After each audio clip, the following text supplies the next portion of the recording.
Hi, folks. This is Dr. Rob Sivis. I am the carb addiction doc, as you know.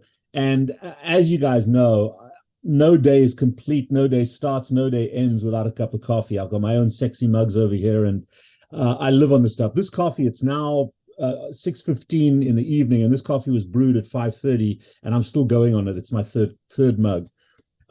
We are very, very fortunate today, and I've been looking forward to this for a long time, to have Dr. Kenneth Thomas on screen and wearing two hats, not only a coffee aficionado, but also a purveyor and a roaster of coffee. We're going to talk about that in detail with the Humble Coffee Company, but also a practicing clinical urologist.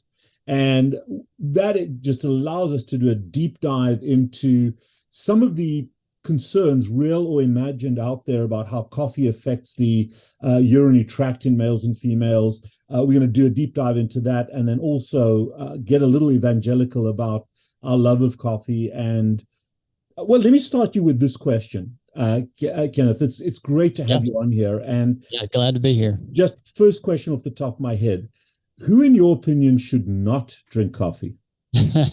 So, good question.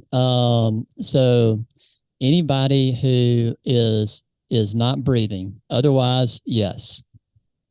There you go. Love it. Love it. Love it.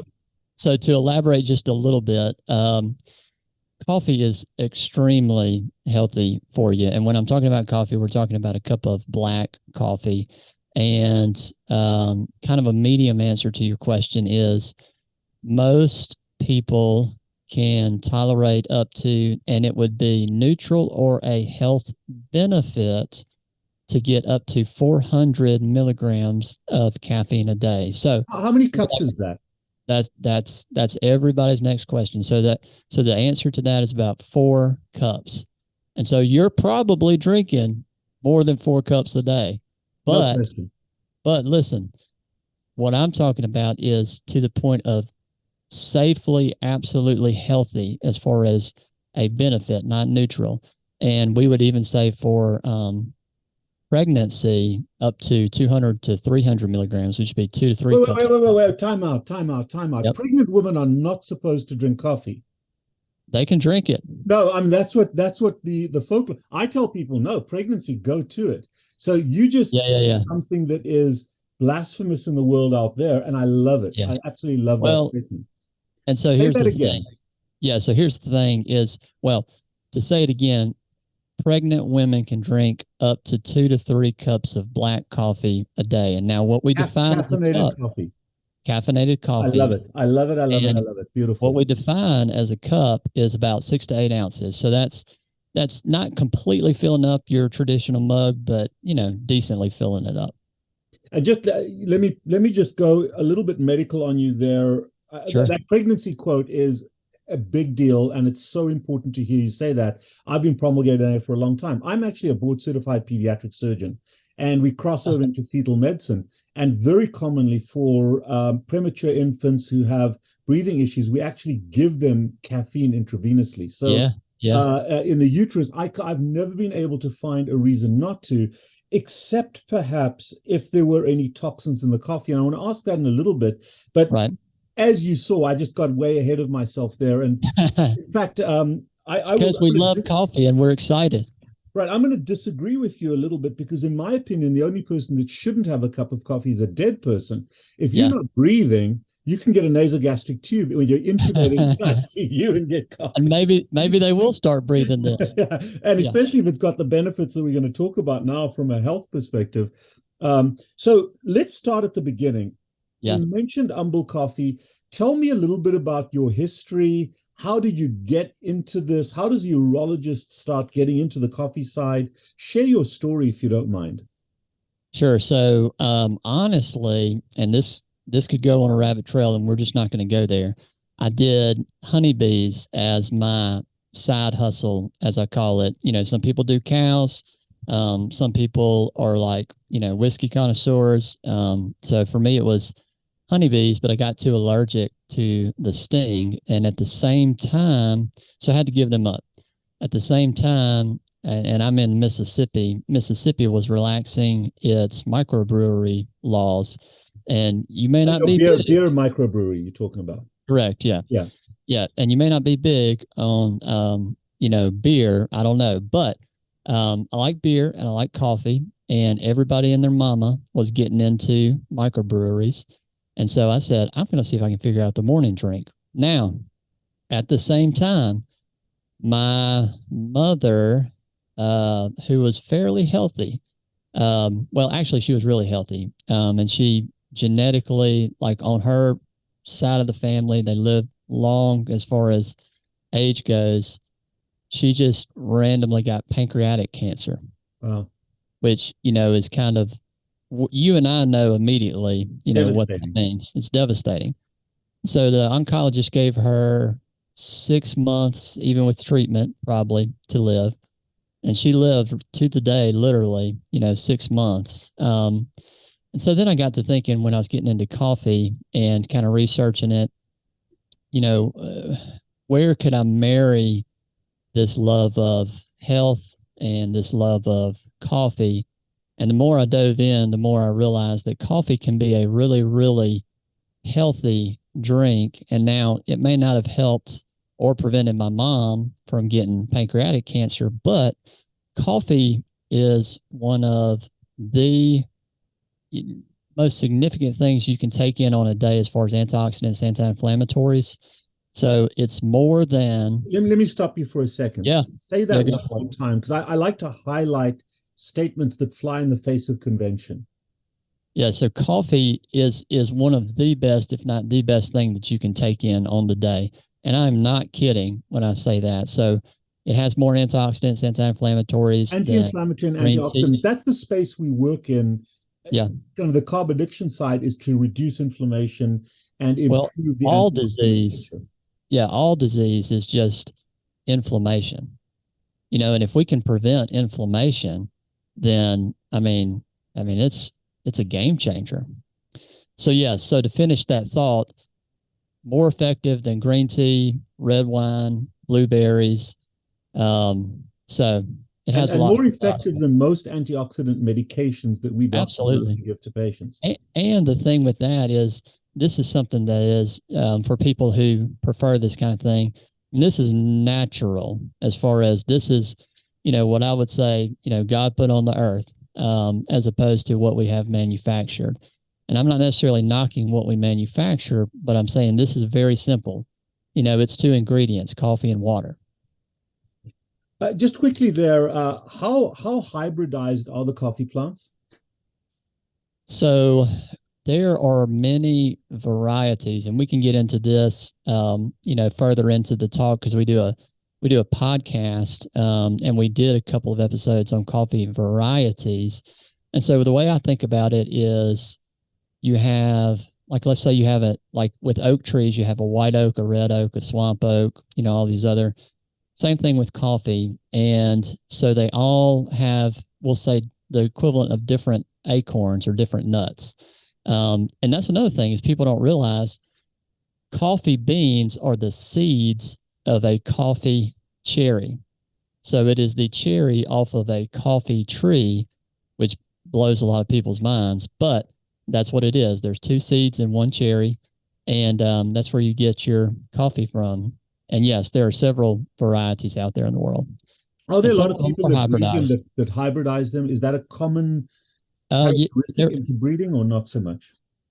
Yes. So there are, I'm going to say, about 1/3 of all the varieties of coffee out there are from some kind of hybrid that, has been, we would call it a cultivar.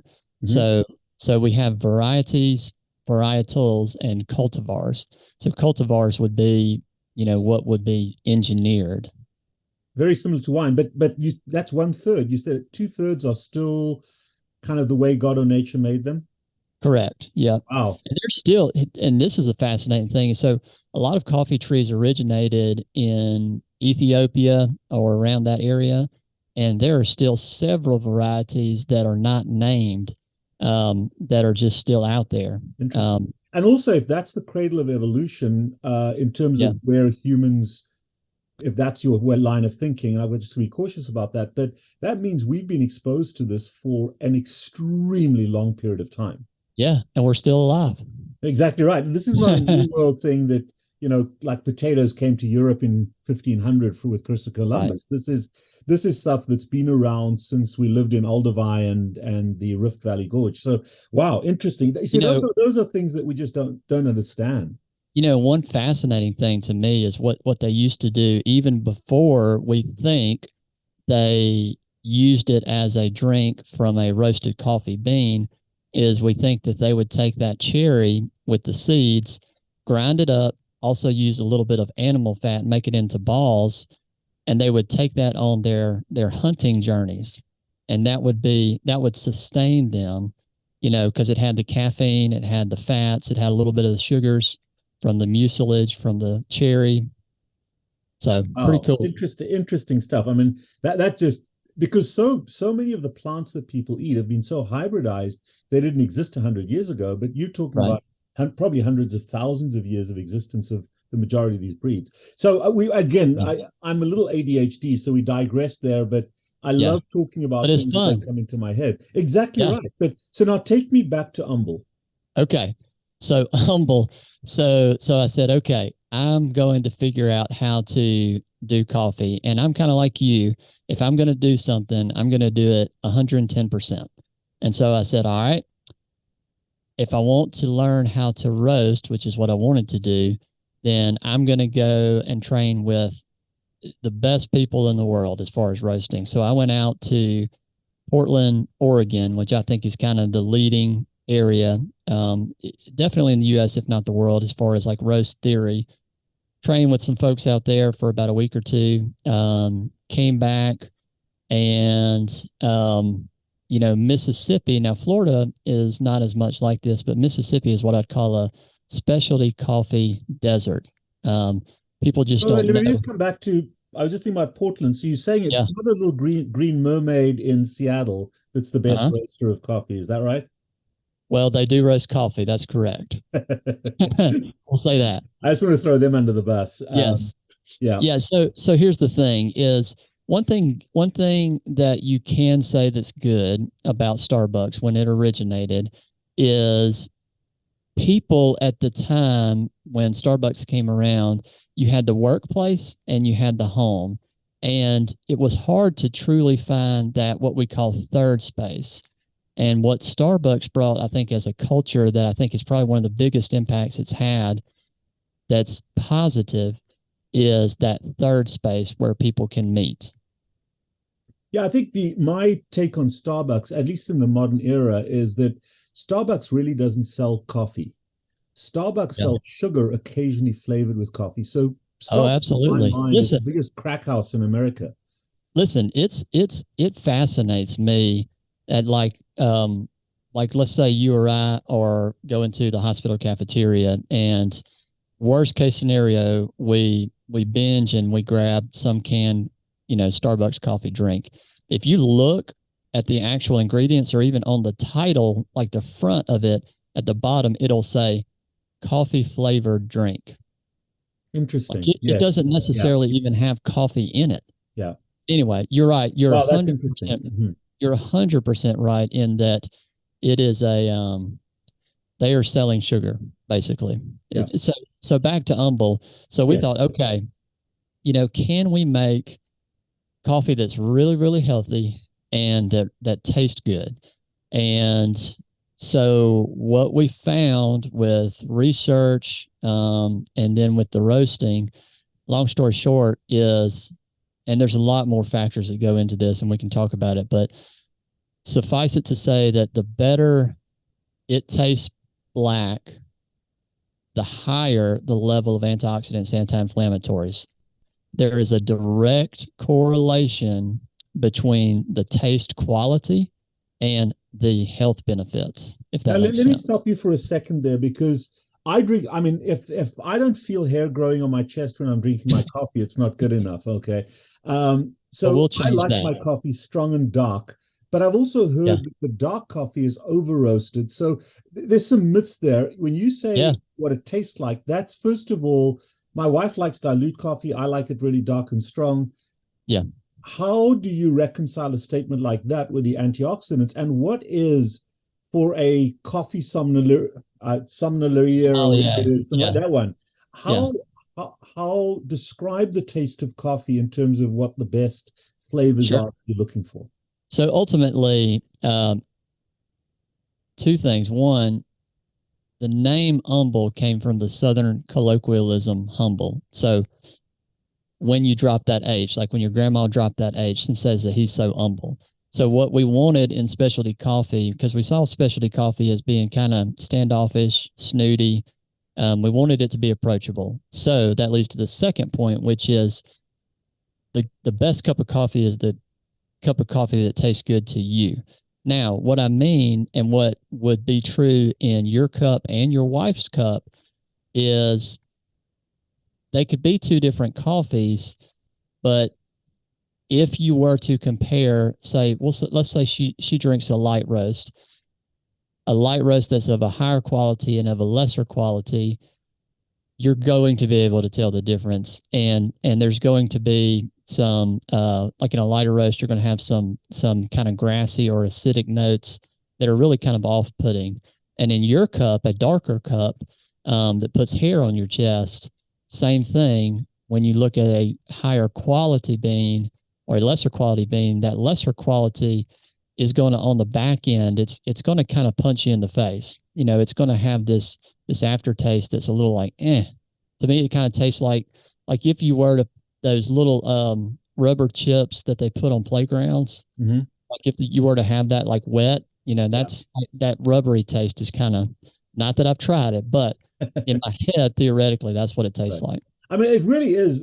What you're describing is so parallel. I grew up in a winemaking part of the world. I tell people that at the age of 3 or 4, I transitioned from breast milk to red wine. Yeah, that's right. And red wine for me is just adult breast milk. But the parallels between good coffee and the wine industry, and certainly Yeah, I grew up on the connoisseur side of the wine industry. Fortunately, there's a lot of parallels, and I really respect and like that. It's not just grabbing your cup of Dunkin' and going. It's not for the yeah. caffeine burst. It really is an experience that you're describing. Well, and I think that, and well, I'll say I know that coffee is just, it's probably 20 years behind where wine is, and it will get there as far as there being a full awareness of the nuances and like how important, you know, these little taste attributes and things like that can be. So it's But getting there. let me ask you this question. As you've been talking, I've been thinking about this. You mentioned you went to Portland to get the roasting experience. Obviously, the roasting is very important, but so Right. is the bean. Yeah. Which take me through which is more important, the Yep. bean or the roasting process. And the second thing is a cultivar important or is a blend important? Because we hear those two words in wine. Yep. And take me through that with coffee as well. Do you get richer flavors with blends, or is a good kind of a single vine, a single vineyard, a single bank kind of coffee bush the right way to go? Okay. So for the first question, when you are looking at your final cup, like how it tastes, because that's what everything comes down to is in the end, how does the cup taste? Because if the cup doesn't taste good, then it doesn't matter. So what we would say is that 50% of that impact of the taste of the cup comes from the actual farm itself. 30% comes from the roasting process, and 20% comes from how you as a consumer or the barista in your shop brews it. So that's the answer to the first question. Second question, when you look at cultivars or blends, so with Humble, and this is just by our choice, is we just do single origins. Now, the reason we do that is we like to highlight the terroir of where the bean itself is coming from. Are But you a bean tourist? Do you go out and tour the growing if areas, or if I had enough money, yes, I would. And eventually at some point I will. So like in coffee, we would call it going to origin. Um, but as far as blends go, if you're looking for a predictable cup, of coffee, something that culturally you would expect from coffee, then sometimes I think a blend might be a better option. And it's the same way with wine. You might start somebody off on some red blend because you're trying to, give them something that they would expect, or something that'll kind of get their foot in the door. Because sometimes some of these different terroirs or origins, I mean, they can have some funky flavors. And like, of course, I love that. But it can be off-putting to somebody who's not used to it. Right. And just as you're talking, I mean, these questions just bouncing around in my head. Steel, porcelain, glass, or paper? Okay, so steel, porcelain, In other words, glass. what vehicle, what cup is coffee best drunk out of? Okay, so I'll one up that question. It's actually probably what temperature. What temperature is probably best to drink the coffee. And with that, the kind of cheap way to say that is, if it's not in some super going to keep it super cold or super hot for 72 hours mug, just a regular mug, about 15 minutes, 12 to 15 minutes off of when you finish brewing it. So that's a Okay. boil. Is it a boil or is it a? So we technically, we don't go all the way to boiling. We go technically to 195 to 205, and boiling would be 212 Right. when we brew. And we could talk about brewers if you want. But basically, when you finish brewing, or if you're handed a cup of coffee anywhere, I would let it sit. I'd let it sit no matter what vessel you're talking about for at least 12 to 15 minutes before you drink it. And they've done studies. We actually, on the Coffee 101 podcast, it may not even be released by the time we publish this, but there is an episode where we talk about this, and they've done some studies on optimal drinking temperatures. And that's another thing, is if you're going to move towards getting away from the sugars in your coffee or your coffee drink, then it has to be palatable. And that temperature, and as it cools past that temperature, is palatable. Yeah. And one of the key things in our sphere is absolutely no sugar. I mean, that's Right. the carbohydrates are an absolute no-no. And that would include, for the most part, I know you're a bee guy, but the honeys, that kind of thing, Right. doesn't matter what that vehicle is. And that's really from a health perspective with our group of patients. But so the other question just along those lines is it better to drip your water through your coffee, or is it better to pressurize it through? Either one is fine, to be honest with you. You can make a really, really good cup of coffee, and it's going to have the same health benefits either way. And then the next question, along, just since we're talking about this, and I want to get back to Humble again, is how do you recommend people store their coffee? It comes in the bag with a little vent on it. How do you, in the freezer, do you store it there? Do you not? How do you store it? And what is the shelf life of a good coffee bean? So good questions. As far as storing, if you, a lot of times the bag itself that it comes in is totally fine to store it in. Now, we would also say, and this is getting into the weeds a little bit, it would sure be nice if you could get whole bean and you could grind it at home. Now, let me say two things with that. One is it is going to make a difference in the taste. It's going to taste fresher.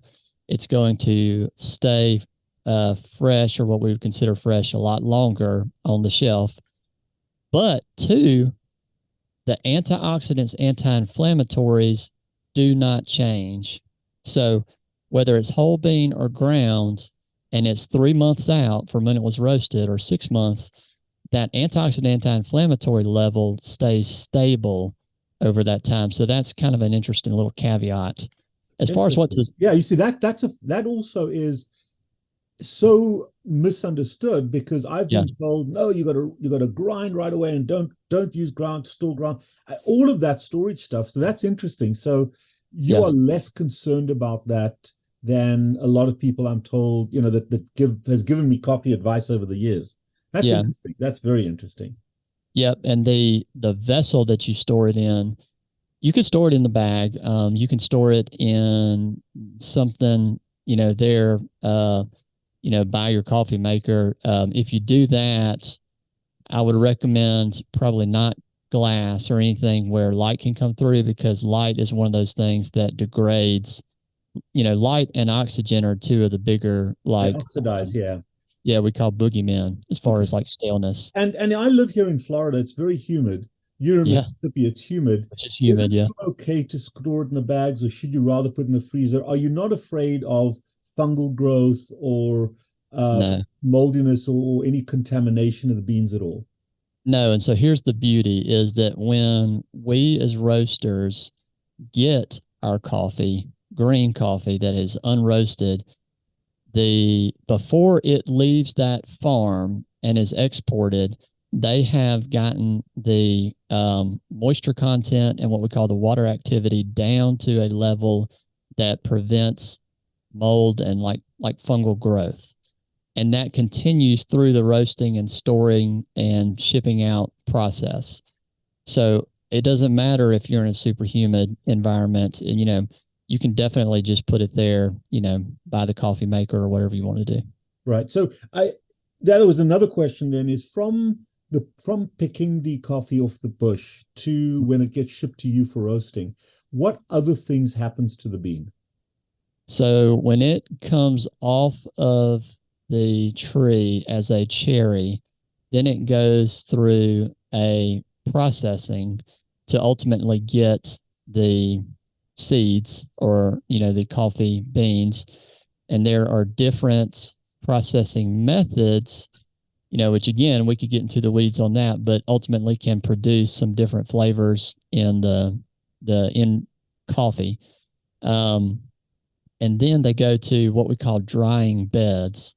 And this is where you get that water or that moisture content percentage down, that water activity level down to where you're not going to get fungal growth. And then it goes through what we call dry milling, because there's one last like shell or layer on the bean. It's called parchment. And they get that off, and then it's stored in what we call jute bags. And it's kind of these straw bags that people have seen.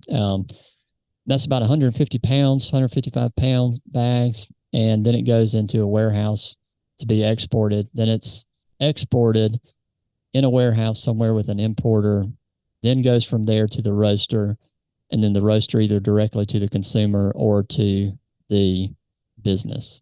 And just a final part about the preparation. Sure.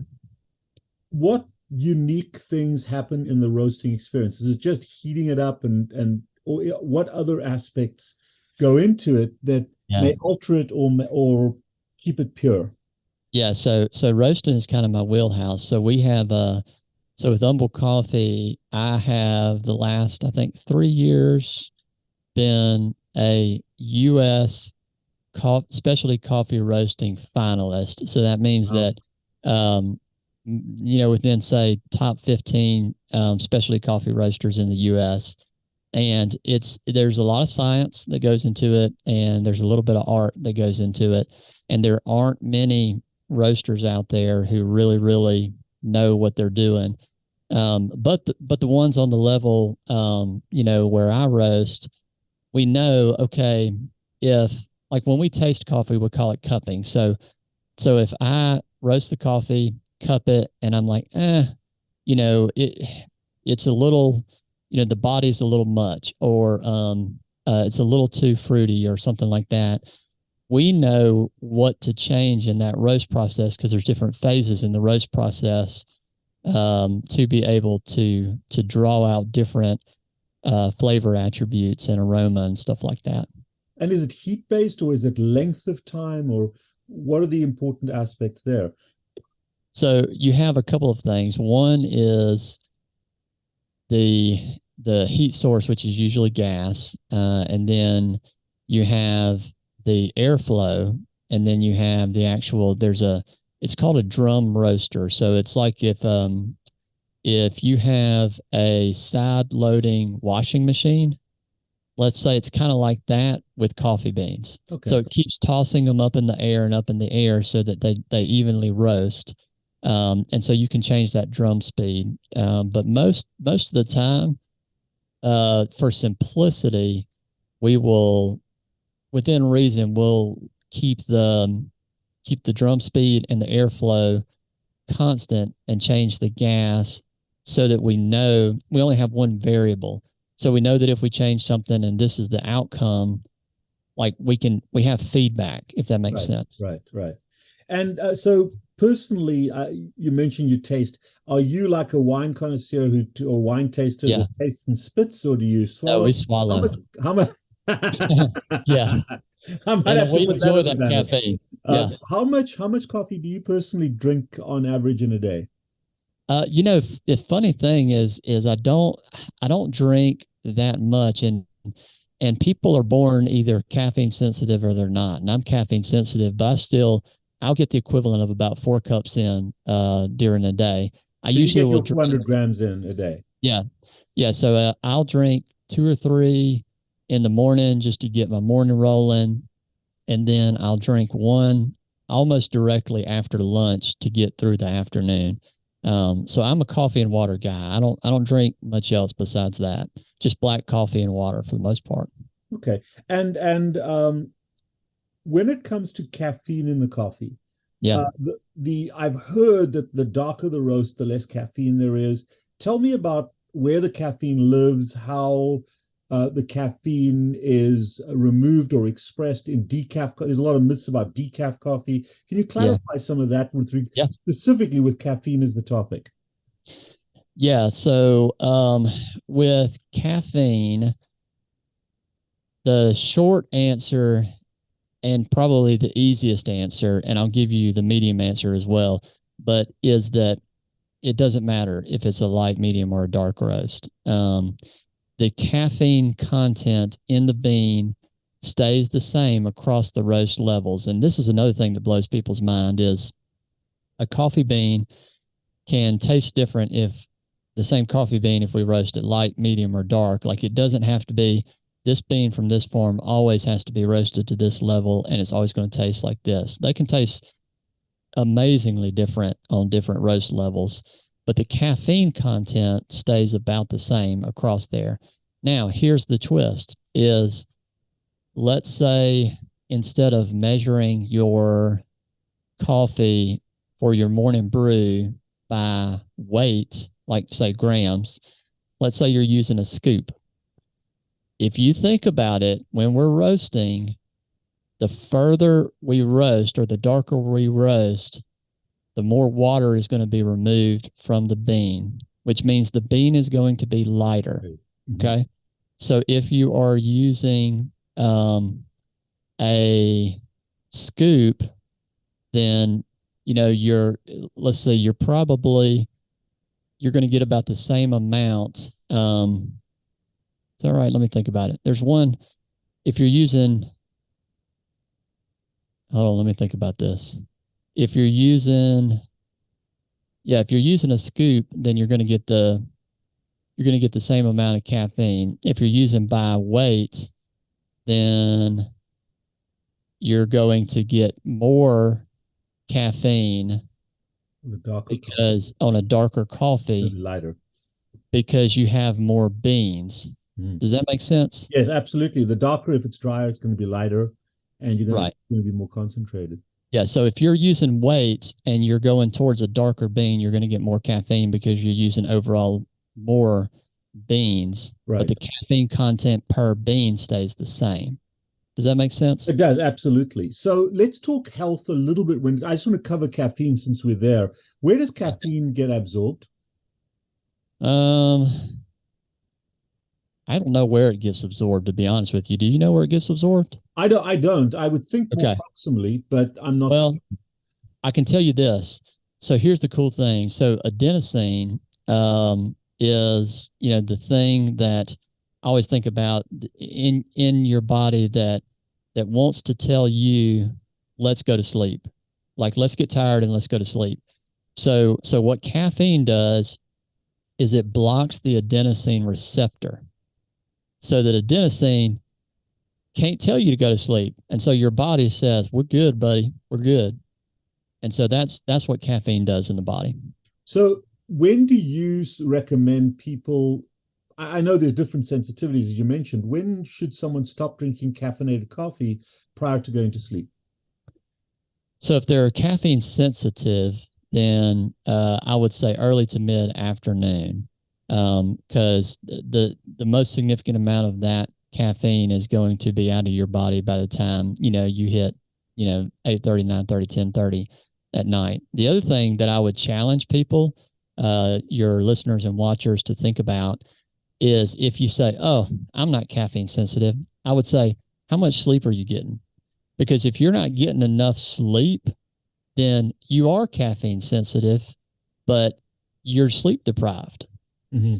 And another thing on with what you do in your line of work is, with better sleep, you're going to be able to manage ghrelin and some of those other things a little better. That'll manage your ability to make choices as far as food and how much you eat and all that kind of stuff. So sleep is important. Right. And for patients with cardiac arrhythmias, your cardiac patients, should they not drink coffee, or what do you think about the cardiac connection with caffeine as a stimulant? So caffeine, it's an absurd amount of, like, how many cups of coffee you would have to drink a day for it to be medically something that would be significant, even for cardiac patients. And when I say absurd, I'm talking about like hundreds or thousands of cups of coffee. Wow. Because it's very common for the cardiologist to say, okay, you've got arrhythmias, don't drink coffee, it's bad for you, it'll trigger your AFib or whatever it is. In your experience, with your knowledge, you disagree with that statement? Or because right. I don't have an issue with people drinking coffee when my patients, if they have arrhythmias. Right. Yeah. So so a couple of quick things. So I would say, and this is looking at, there was a study in 2000, I think it came out in 2017, that put together a lot of metadata from studies over the last several decades, and just looking at heart, just really quickly, it showed no evidence that coffee consumption increased the risk of heart disease. And again, we're talking about black coffee. It said moderate consumption, which would be, even for what you're drinking, I would consider as moderate, does not increase cardiac arrhythmia risk. And even the Framingham Heart Study, it showed that drinking a cup of black coffee, this is really cool. So this is a per cup per day reduction in risk. 5% lower risk of coronary artery disease, 7% lower risk of heart failure, 8% lower risk of stroke. And that's per cup of black coffee per day. And that's I'm never going to die. I'm never going to die. Yeah, you're going to live forever. That is, so wait a minute. Okay, so let's just revisit that. So there are no metrics from Framingham and from that other study that support coffee in terms of aggravating or causing or being associated with worsening cardiovascular disease. Correct. Absolutely. It's the opposite. Could you do me a favor? Could you send me those? I'd love to put those papers in the show notes so that people have a weapon. My patients have a weapon to go to their doctors and say, here's the data, here's the science. Yep. I can send it to you. Wow. Because two evangelists gum flapping about it is not as powerful as a couple of papers like that. Well, and so here's the thing, is it's not just that it's not harmful, it's beneficial, helpful, it's beneficial for your heart. Because again, we're talking about, ultimately in all health, we're talking about, you and I are talking about inflammation. Mm-hmm. That's all disease. And so if we can do things like what we put in our body to prevent inflammation, then it's a game changer. Absolutely. So the other question, and I want to come to decaf in a second, but we'll talk about decaf. Yeah, we're going to get to that in a second. But my wife, for example, has a morning ritual Yeah. of the cup of coffee, and then I'm going to be gone for a few minutes. Speak a little bit about the use of coffee, because I think this is underspoken Yeah. about. Americans more so than any other population are obsessed by their bowel function, Yeah. and coffee, caffeinated coffee, has such a powerful laxative effect. Is there any science? Is that a myth, or can you speak a little bit to that effect? Yeah. So it does make you more regular. And so that can be a good thing. Another couple of things that coffee, again, in some studies have shown that it doesn't increase the risk of developing peptic ulcers, which is good. And, you don't, if you don't have the creamer or the milk with it, then it shouldn't be an issue as far as like reflux. Well, I Because tell that's, you, that is that's an what some people, absolute myth. As a foregut surgeon, I do a lot of yeah, foregut work. It is GLP-1 agonism that creates the reflux issue and maybe a hiatal hernia. The caffeine does not. The coffee does not. yeah, So I think that is a separate. A lot of people, a lot of GI docs will say, "Don't drink coffee; it increases reflux." There's no foundation to that at all. And I'd love yeah, if the listeners want to leave some comments below. It's leaving the sugar out of the coffee that's more important than the coffee itself when it comes to reflux, in my opinion. But leave comments. yep, for sure. But the laxative effect is real. What about now? I want to get deeper into the urology in a second. I'm just kind of feeling my way Well, around this. But what about peeing? Does it affect your pee in a negative way? Does it concentrate your urine? What damage okay. does it do to the urologic system? So no damage. It does make you. This is the way that I tell people. It's not so. Interestingly, it has always historically been seen as a diuretic, and even like I would say as recent as a year ago, I would tell you that it is a diuretic. Now, since then, what I have seen in studies is yes, it does have a little bit of a diuretic effect, but it's not significant. And what I mean by that is it is not going to dehydrate you. On the other side, I will also say, um, I usually tell my patients to drink at least as much water as they're drinking coffee. Kenneth, let me And just stop you for a yeah, second. Folks, for those that you didn't hear this at the beginning or didn't forget or didn't remember this, Dr. Thomas is a board certified urologist. So he knows what he's speaking about with a better hat than I have on in terms of urology. Sorry, I just want to get that yeah, out. yeah, yeah. This is coming from an expert. Yep.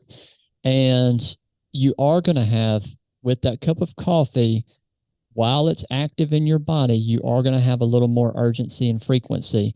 What people think is they think, and we've thought historically, that means we are diuresing. That means that we are pulling out more water, and that is not necessarily the case. What it is you have more tone to the muscle of your bladder. So instead of, we'll say, filling the kitchen sink or the bladder all the way up, you're filling it 2/3 of the way up, and your body says, I got to go pee. And so it does. And so you see that as, I have to pee more often when I have coffee. But to me, and I tell my patients this, I'm like, that's totally worth it. I'm like, I love my coffee. Mm-hmm. So, And the other question, just along those lines, if you've got prostatic hypertrophy and you struggle with your stream, is coffee a bad thing for your prostate patients? no. So it's not. That's the short answer. The longer answer is, I would say just, you know, check out a urologist or at least see your family doc and let them talk to you about it as far as that peeing goes. And especially if you get to the point that you're really having trouble or you start having urinary tract infections or things like that, because, ultimately our two big goals as urologists with that kind of stuff is we don't want to see you have UTIs and we don't want to see you hurt your kidneys. And so anything before that is really kind of a balance, what I would call a quality of life. So I've got guys who, at the slightest symptom, they want to have something done. That's totally fine. And I have guys who wait till the bitter end when I'm like, you have to do this. and then we do something. Yeah. Okay, so let's talk decaf. Okay. So decaf is, so people think decaf has to be terrible. Decaf does not have to be terrible. Decaf What is is, decaf? First of all, let's just define. I have yeah, no, I mean, see the label, but I have no idea. And people say, oh, there's caffeine in there. There's not. What's the process? What is decaf? yeah. So again, and we'll put a link in the show notes for this, but we have a podcast, Coffee 101, and there are a couple of really, really good episodes on decaf.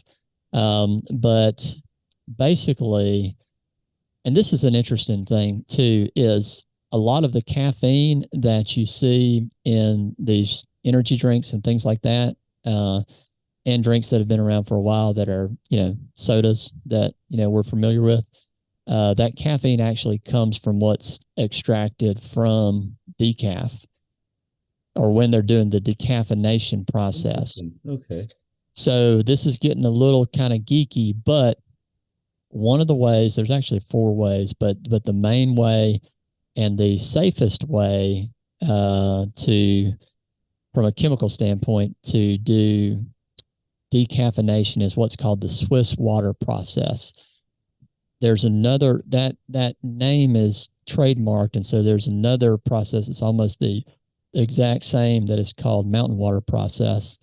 And it kind of, the simplest way to say it is that if you think about, this is getting into like your high school biology, chemistry, whatever, like osmosis. So what happens is, let's say you take green beans, you put them into this pot with water and you boil it. And so all of, we'll say the flavors, we'll just call them the flavors, including the caffeine, come out of the beans. Okay. So then you have that water. You take those green beans, you throw them away. Now you've just got the water. So then what you do is you run that water through activated charcoal, and it will keep the caffeine and let everything else go through. And so is then it you only have caffeine that comes out in that charcoal process? correct. Yep. Nothing else. Okay. Yeah. So they have it set up where only that gets trapped. And so then you have this water solution that has all of, we'll say, the flavors except caffeine. So again, osmosis, let's put some new green beans in there and let's heat them up a little bit. So what's going to come out? Well, everything's going to come out. No, because the amount of flavors minus the caffeine are equal in the beans and in the water, because right. You remember we have the water from the original. So because they're equal, those, we'll call them flavors, are not going to come out of the beans, but there's no caffeine in the water. Mm-hmm. So the caffeine is going to come out. Right. And so then all of a sudden those beans have all the flavors still in them except the caffeine. Does that make sense? But you're right. But you said you discard the beans. No, you keep the beans. No. We discarded that first set of beans. Okay. Then we got a new set of beans. Okay.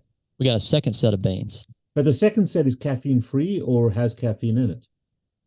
So, all right. So these are beans before they're roasted. So we'll say that first batch of green beans we'll call greens 1. And so those get discarded, trashed.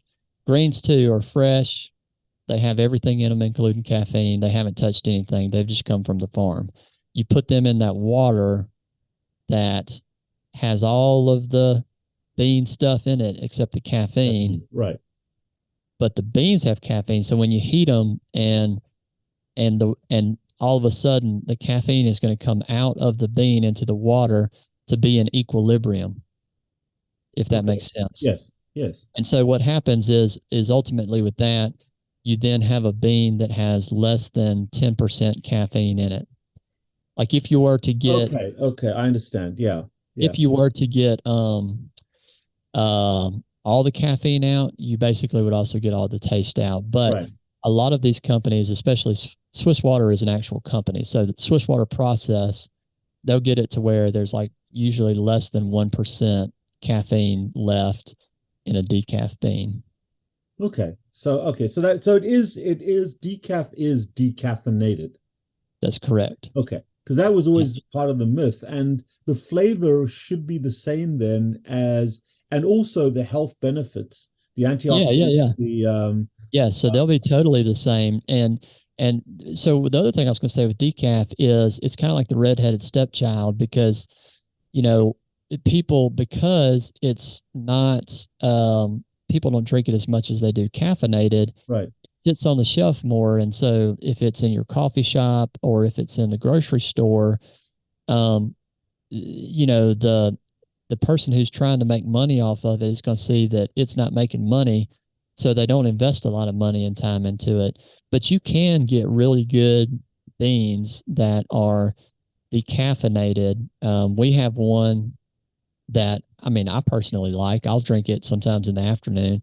It's we call it downshift, but it's a single origin from Colombia, okay. and I think it's pretty That good. demystifies that because I guess decaf probably by the sounds of what you've told me behind the science is there's more of a stigma against it than a reality. Right? Yeah, decaf's not bad. It's So good.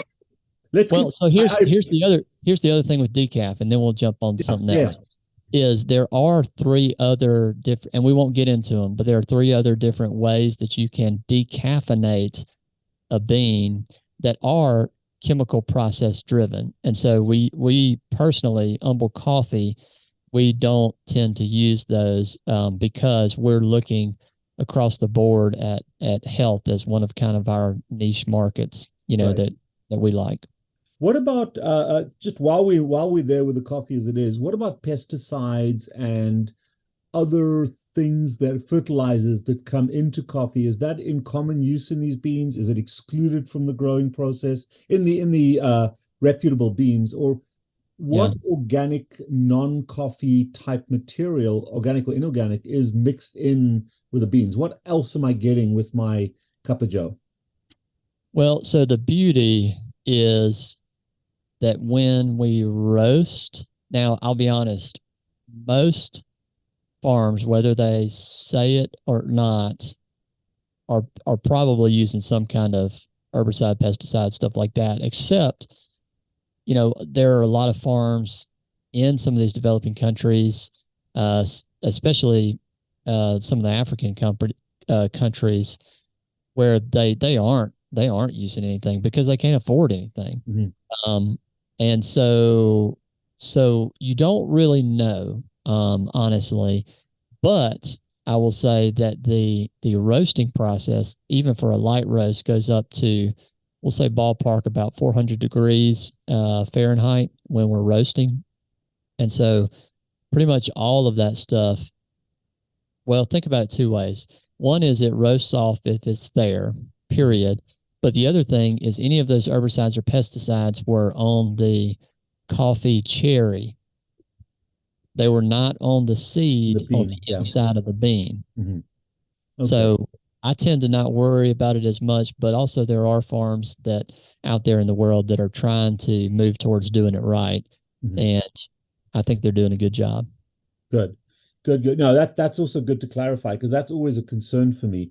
Um, when Hey, it, can I say yeah, one thing about this is jumping completely back and then we'll sure. jump back in. Another thing I wanted to say about gut is you'll have a lot of your patients who will say, well, coffee is hard on my gut, like I can't take it or whatever. Um, Cold brew coffee, because it extracts at a different temperature and pulls out different, we'll call them flavors in the beans, and has a little bit of a different pH, is something that is softer on the gut, if that makes sense. I do. And speaking of that, what is an optimal pH of a coffee, a cup of coffee? I have no idea. So You don't we'll know what the probably have, pH is. Okay. yeah, yeah, I yeah. just, We'll have to, that's something a lot of folks in my community use apple cider vinegar. They use a yeah. variety of acidifying agents to help with reflux and that kind of thing. I didn't know if that was an issue. So take me back to, let's go back to Umble. We kind Yeah, of keep on segueing because it's such a yeah, cool story. yeah. Take me back to how old is Umble? When did you begin all of So we started in 2017, and we started as originally we thought we're going to do like subscription, like online subscription type stuff. And, this is the beauty of any kind of small but growing business is we realized like it just wasn't, it wasn't really taking off. And so as an entrepreneur, then you say, okay, well, how do I pivot? And one place that we found that we had lots of growth without investing much time at all was wholesale. And so we have some, we try to, we have a lot of, we still do online sales, but most of what we do is wholesale to, like, we have a couple of universities that we cover all of their coffee. We have some grocery stores. What we tell people wherever you are in the U.S. is, if you're looking for a healthy alternative for a coffee, for your morning coffee or your any day coffee, go ask your local bakery or your grocery store or wherever you get your coffee. Say, hey, check out this coffee company. And, we'd love to talk to them. Right. But you can still order from directly. You can go to your Correct. website, your Humble website, and order it directly, and you'll ship it to people. Right. And I'm sure y'all will put the link in the show notes, but it's just humblecoffee.com. So yeah, drop in that H, just UMBLE. I've got my little tag right there. Your little thing. There you go. But we'll do that in a little bit more of a sophisticated way. So another question about coffee, and this is very important in our space, is I kind of work in a ketogenic type space, and you're probably familiar with bullet coffee and a variety of different things that people use to add to their coffee as a vehicle for appetite suppression or to get into ketosis. And the things that we commonly use is heavy cream, whole milk. We tend to be more on the fat-sided milk, MCT oil, butter, salt, ketones. What are your thoughts, and how does that affect the coffee? Are those good things? Because coffee and the one thing that we eliminate from coffee is pure sugar. Is sugar and the glucose, fructose, galactose. Well, not so much galactose in the milk, but glucose, fructose. What are your thoughts on additives to coffee? Like that, the fat additives. I'm not necessarily opposed to it. I have tried the equivalent of, what we'd call bulletproof coffee, like adding the, grass-fed butter and or the MCT oil. And I think it, especially with a darker roasted coffee or a medium roasted coffee, I think it gives it a nice, savory, silky, like flavor and taste that is unique. And for itself, I think it's a good cup. I also think if people want to use any of that stuff, whether they do it in combination or as just individually, like, it ends up that the butter is on, some piece of meat that they're eating or whatever. Like, to me, it all goes in the gut. So. And what about salt in coffee? I have not tried that. And, I would probably, honestly, you tell me, I have no idea. Like, what are your thoughts on that? I've tried it a few times, and actually it's not bad at all, especially if and I'm a dark roast guy. So with a darker roast, especially the more bitterish, not such good quality dark roast, adding a bit of salt, and we use something called Redmond salt. This is my own personal stash that lives here next to my on my desk. But in our community, we tend to use salt. My video last night was about salt. We tend to use salt as a hygroscopic agent as opposed to glucose. And, the human body, it depends on salt to regulate blood pressure and blood volume. So, and especially a lot of our folks will eat. I eat once a day. I've been up since 5:30 this morning. I'm not going to eat until later tonight. So I use a little bit of I've actually got some raw milk in my coffee right now today. We'll use that as an appetite suppressant. And I don't drink coffee. I sip on it throughout the day. That's kind of how it's almost like a cigarette for me. I don't smoke, but so I'll have my first cup of coffee and then drink it through the day. I will drink black if I'm trying to drop some weight, but I do like a little bit of heavy cream in my coffee. Some of my patients will actually use the caffeine or the coffee as well as MCT oil as a laxative. And then for our Alzheimer's, for our patients who are at risk for cognitive impairment, MCT oil and fish oil are also taken in with their coffee, and that's not a bad way to go. So I'm comfortable with a variety. What I don't want my patients doing is using a large caloric load in their coffee. Don't turn it into a meal. Don't go and throw a whole stick of butter in there. That's problematic for me. But the other, so along those lines, and I mean, that's just kind of more in our community, but I tend to drink a lot of black coffee and then some with raw milk or heavy whipping cream. What about artificial sweeteners? You know, I'm sure you have an opinion on this. I usually I say that if I think that we can make a product with humble coffee, and I know that there are a lot of great roasters out there that do a phenomenal job at their product. That you can, I think we can find something that everybody can drink black. So I don't know. I'm not as big on the artificial sweeteners myself. What are your thoughts? Well, I agree with you completely. Is don't go from drinking water and black coffee to using artificial sweeteners. But I tend to not promote but tolerate the artificial sweeteners because they're better than drinking a Coke or drinking 4 spoons of sugar in my coffee. So I personally went from 4 spoons of sugar in my coffee when I've lost 100 pounds as I'm sitting here talking to you. So this is still fat, this has got lost weight. So under those conditions, I chose to go black, and it was disgusting for about 2 weeks. And then, hey, it gets better. Now, don't you get between me and my coffee. But for some of our patients, they will use this. Like my wife, for example, she got rid of the sugar, but she needs that little bit of splendor. And I'm not opposed to it. Is it perfect? No. But if it gets you to drink coffee over something else, I'm totally fine with it.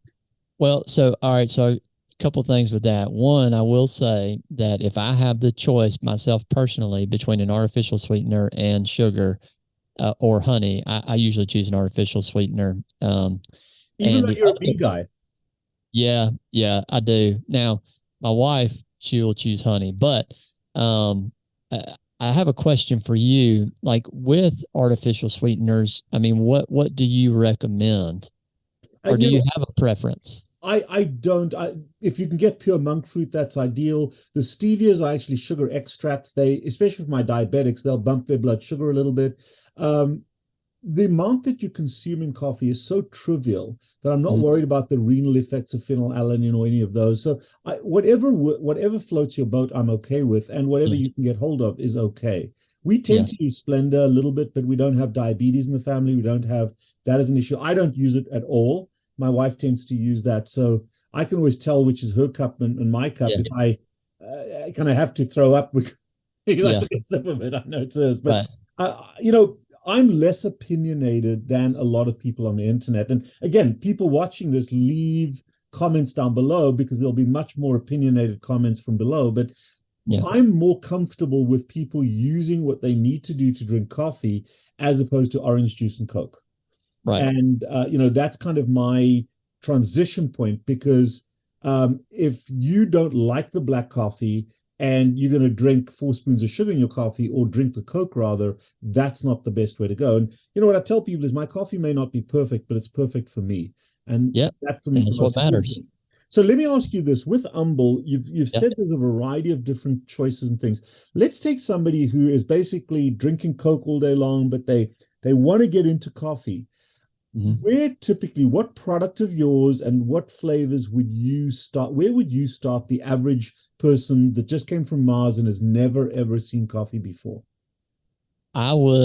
So we have the things the one we probably sell the most of is we have a medium roast from Colombia that is called Front Runner. And, it's got like a green label on the front for those who would be looking on the website. And it's a really good coffee. So this is something we could talk about if you want, but with Humble Coffee, if you look on the website, there's a little drop down that says Learn. We created this thing called a healthy coffee calculator, and it shows you, and you can use it for any coffee. It doesn't have to be our coffee, but it has all these little options, things you check, and it shows you how healthy your coffee is. One of the things we found in research was that the higher elevation that the coffee is grown, and this makes sense, the denser the bean, and with the density being higher, you have more antioxidants, anti-inflammatories.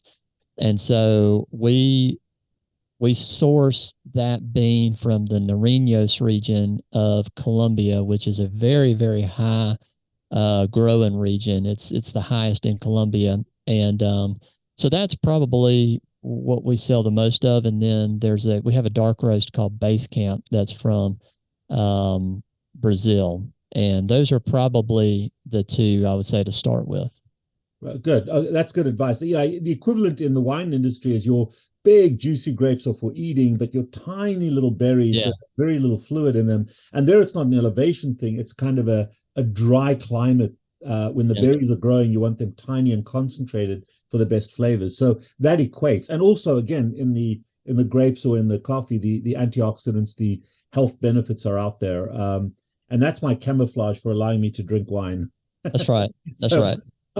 So one other question, just again, crossing over to urology, a large number of our patients have had issues with calcium oxalate stones and uric acid stones. Any relationship, positive or negative, with coffee drinking and crystallization, crystal formation in the urine? No. So a couple of reasons. One is, well, I'm going to say three things. One is that any and everybody can have crystals in their urine. I mean, I probably look at, I don't know, 60, urines under a microscope a day. So wait, let me stop you. You personally look at urine under a microscope? Well, when I say I do, I will be brutally honest to your listeners and your watchers that my very skilled nurse does that. But in your office, so that is something that is very high level. And the reason I say it has to be at my level. Like if they're coming to me, then we need to look at every urine under the microscope. But let me stop you for a second. Okay. Yeah. Right there is a reason to consult a urologist. And because we get so many patients with crystals in the urine. I do microscopy on everybody's urine. Because we see crystals so often, more commonly calcium oxalate, but uric acid. And we do the urine test through the lab, through Quest. But if your urology office, and I didn't know this, is going to actually, I mean, in the old school, when I was training in medical school in the 70s and 80s, we did that ourselves. You had the little slide. Right. So your urologist can determine crystallization with or without stones in the urine. Is that right? Right. And what I was going to say with that is it doesn't necessarily mean that you have stones. Crystals, yes, but not necessarily stones. Yes. Correct. And with coffee, it is way, way, way, way, way more important that you're just, getting a reasonable amount of water in and you're not constantly dehydrated because, like we said earlier in the show, coffee doesn't necessarily cause a significant diuretic effect. But I'll say the other thing, now here's another thing with coffee is because sometimes it is pulling, stuff through your kidneys a little faster. That can actually be a good thing as far as like what we would call flushing or whatever. So I wouldn't worry about coffee, but I would say make sure, this is what I tell my patients is if you're, because, and it's the same way with your practice is you have to tell people stuff that's going to like stick. And so what I tell them is if your urine's clear to clear yellow, then you're fine. If it's dark yellow or if it's cloudy, then you're not fine and you need to drink more water. Okay. And, the common thing that people tell the common myth, or I think it's a myth, in my opinion, is, and certainly it's a bad thing in our population, oh, you've got to drink cranberry juice to change the pH and cranberry juice is so jam-packed with sugar that the liability of the insulin resistant effect of that sugar far outweighs any benefit. So the reality, in your opinion, is drink some coffee if you've got a urinary tract infection. And water, and coffee with water. And is my coffee, because I'm drinking a fair volume of coffee, is that adequate for hydration, or do we have to drink a bunch of water? I mean, I don't care about how much water I drink. I allow my thirst to dictate that. But is coffee adequate as a vehicle for hydration? I still think you need the water, but I will say that coffee is at least 98% water. So just think about that when you're drinking it, because a lot of people just, when they think coffee, and this is what I tell people, well, in the coffee world, is coffee's 98% water, but we talk about the coffee part 98% of the time. The water part is important. And so, yes, it's there. But I personally would still, like for you to drink some water as well. Yeah. I mean, I allow my thirst to dictate my water consumption. And Yeah. certainly if I'm working out or exercising, I'll drink water. But for the general day, my top up is with my coffee. Right. So anything else that you wanted to share with us, things that are misunderstood or myths or clarifications you want about coffee? The biggest thing is, and this is kind of our wheelhouse and what we love with Humble Coffee is, like, people have no clue how potentially healthy and impactful a cup of coffee can be. And if 65+% of Americans, for an example, drink at least one cup of coffee a day, when you're looking at from a public health standpoint, if we can raise awareness of the potential for what coffee can do to impact our day, then, I mean, who knows what medical dollar impacts those are, long term. And, what you're doing, is great, because culturally, especially in the US, I mean, we are addicted to sugar, and I mean, sugar drives, business. And so it's pushed pretty heavily. And I see So, that in the coffee world. so this is also a very, very important comment. And what you just said, now I'll give you my little section on this, is that I'm known as the carb addiction doc. So addiction is kind of my wheelhouse. And my definition of addiction is when you use a substance or a behavior to the point of harm and you ignore the harm to continue the relationship is out of control. It's an addiction. Yeah. There's use, abuse, and addiction. And there's a misuse of the word addiction. Certainly, after listening to you in this conversation, there's a misuse of the word addiction when it comes to coffee, because while I drink a huge amount, it certainly isn't predicated on harm. And in fact, if my Yeah. coffee prevents me from consuming sugar and excessive calories, it's actually a benefit for me. And it's not an addiction, it's a use of a substance that is very healthy for me in multiple ways, as we've discussed, Yeah. without any liability. And I just want you to clarify for me that there is really no major liability in terms of the amount of coffee I'm drinking. Correct. And what we'll do is I will send you a a presentation that I've done at medical conferences on coffee, and you're welcome to share that out with whoever. And a lot of it's based on that meta-analysis in, I think, 2017. And yeah, I think it's definitely not even neutral, but healthy, I would say. And again, we're talking about black coffee plus or minus creamer, just depending on, the person, Yeah. but probably not the sugar. Once you get the sugar in there, you're negating a lot of, because you're balancing out inflammation for anti-inflammatory issues. Well, as you said at the beginning, and I think I want to reinforce this may or may not have been as part of this talk, it was maybe before we were talking, is that it's intuitive, but coffee is 0 calorie. Right. Yeah. Coffee is 0 calories. Yeah. So You can fast. I mean, unless you tell me differently. I mean, like, I consider, like, for example, this past Monday, I fasted, for the day, but I did have a cup of coffee, or maybe 2 cups of coffee. And at least in my head, I thought that's still fasting. I don't the know. water fast. I mean, it's a coffee flavored water fast. So we Yeah. actually use coffee. The name that I use for coffee is a bridge. It helps me to bridge across the moment to do something from either an emotional perspective or to consume something that has calories that's a liability to me. It bridges me across that need for a snack. It's a little bit like gum instead of a cigarette. And it has all the value without any liability. And it certainly augments a fast. It helps you to fast, it doesn't break a fast. And that's a very important concept. So, because I don't really call the word fasting. I just not eating. I mean, it's ludicrous that we can't go 4 hours without eating. Yep. But if coffee helps you to get through the day, or maybe even 2 or 3 days, without eating caloric consumption, it regulates health as well. We are so in this country used to adding to our stores and never giving it a chance. The ebb and flow doesn't exist. And if we Yeah. use that cup of coffee to go a protracted period of time without eating, we're actually using up our stores. We're using what we've put in, and that ebb and flow restoration is a large part of human health. So I appreciate that, and that is excellent.